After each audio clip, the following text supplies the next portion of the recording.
dan juga dengan instansi-instansi terkait yang lainnya. Dan itu juga harus tentu saja melalui pemetaan dan pengkajian yang serius kan, karena guru ini kan kategorinya ada yang memang guru yang sudah ASN yang dia adalah PNS, ada juga SM yang P3K, dan juga ada mereka guru honorer baik yang mengajar di sekolah-sekolah negeri maupun yang mengajar di sekolah swasta.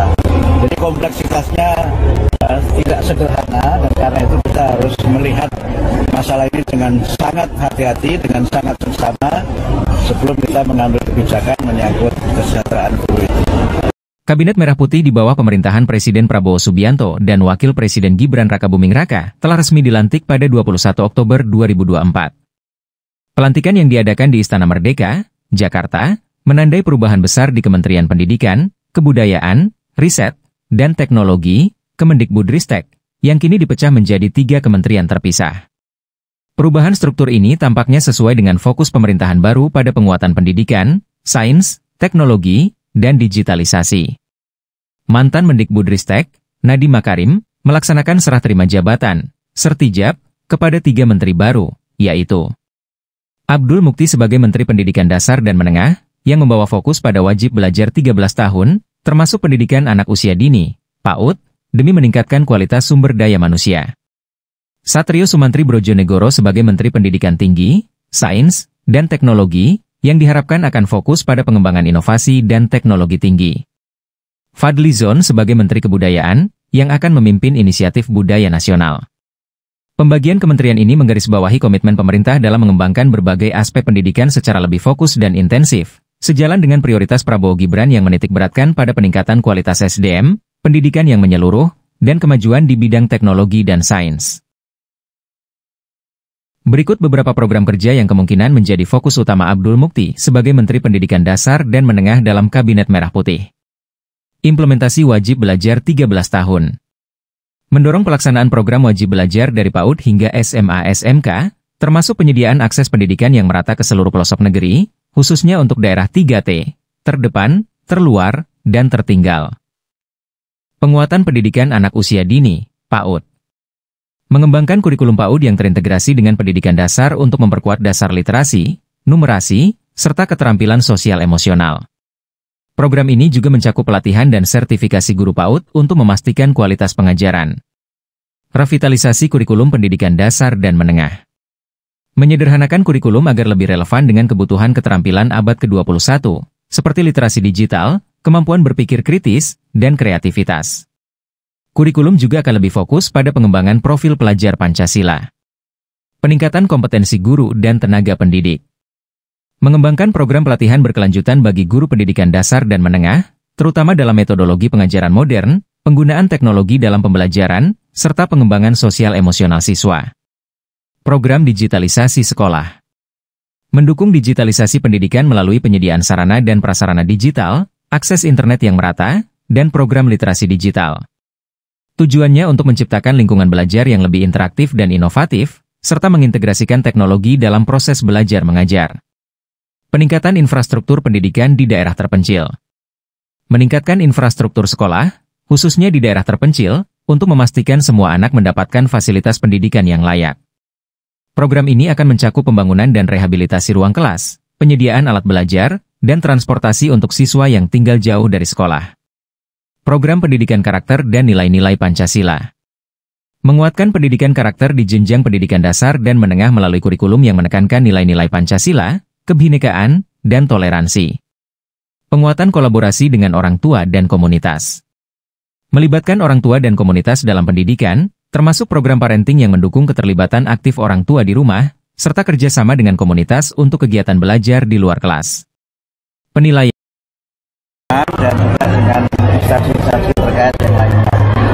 Dan itu juga harus tentu saja melalui pemetaan dan pengkajian yang serius kan, karena guru ini kan kategorinya ada yang memang guru yang sudah ASN yang dia adalah PNS, ada juga SM yang P3K, dan juga ada mereka guru honorer baik yang mengajar di sekolah-sekolah negeri maupun yang mengajar di sekolah swasta.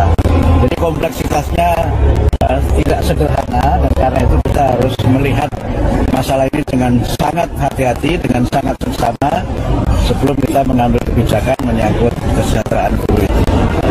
Pak Bupati, terkait dengan zonasi, kebijakan zonasi apakah dilanjutkan atau dievaluasi ya Pak? Ini juga sesuatu yang semuanya harus kita kaji ya, semua harus kita kaji. Karena kan juga plus minus ya, banyak kebijakan yang dilaksanakan selalu ada pro dan kontra. Tapi tentu saja semuanya akan kita lihat secara keseluruhan, tidak secara tergesa-gesa.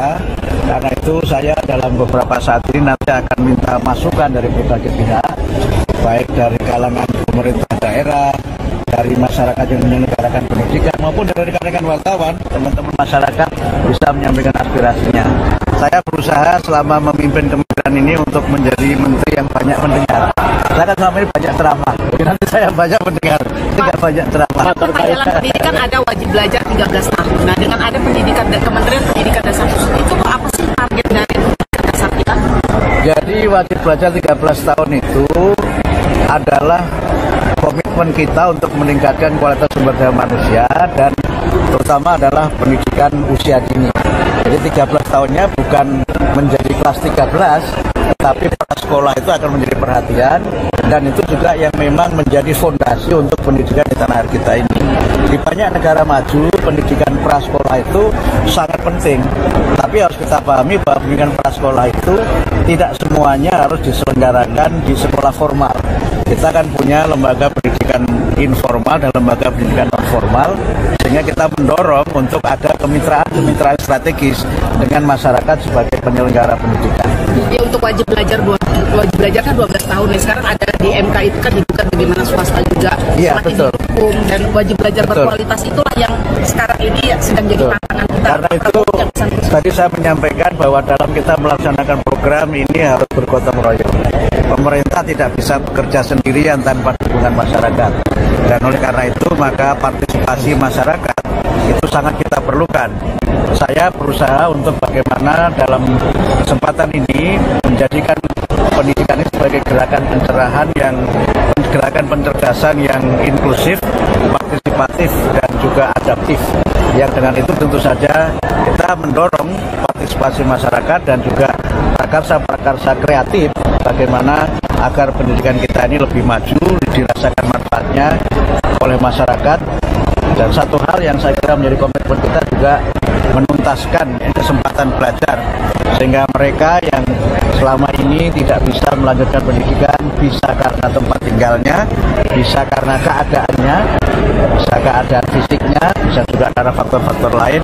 Ini mudah-mudahan bisa kita layani semua, karena itu adalah kewajiban konstitusional pemerintah kepada masyarakat. Karena setiap warga negara itu berhak untuk mendapatkan pendidikan yang bermutu. Terkait kurikulum Merdeka seperti apa? Kami juga harus mengkaji ya, ini kan masih baru kan, kurikulum ini kan masih baru, bahkan penerapannya walaupun sudah dinyatakan harus diterapkan semuanya kan juga dalam prakteknya juga belum semua satuan pendidikan dapat melaksanakan. Jadi kita lihatlah, kita tidak akan buru-buru mengambil kebijakan, apalagi memang ada polemik yang sekarang ini juga memang masih terus terjadi di masyarakat. Jadi kami ingin agar kebijakan Kementerian Pendidikan dan Menengah adalah kebijakan yang memang sesuai dengan apa yang menjadi aspirasi masyarakat, tapi yang penting lagi juga bisa menjadi bagian dari aktualisasi dan realisasi dari program Pak Presiden Prabowo dan Wakil Presiden Prof.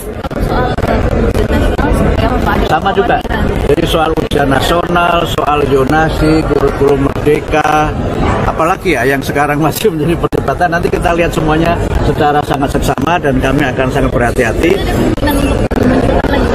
Saya belum sampai pada keputusan itu. Intinya kami ingin mendengar dulu. Kami ingin mendengar dari internal, juga ingin mendengar dari para pakar, juga dari masyarakat sebagai penyelenggara pendidikan dan juga masyarakat sebagai pengguna jasa layanan pendidikan. Ada yang diprioritaskan untuk dievaluasi dalam waktu dekat nggak? Belum. Kita harus mengkaji dulu karena kan ini sudah di akhir tahun anggaran ya. Tapi kita mencoba melihat quick win yang menjadi garis besar dari pemerintahan Pak Prabowo itu yang nanti akan kita prioritaskan. Jadi kami follow on apa yang menjadi kebijakan dari Presiden.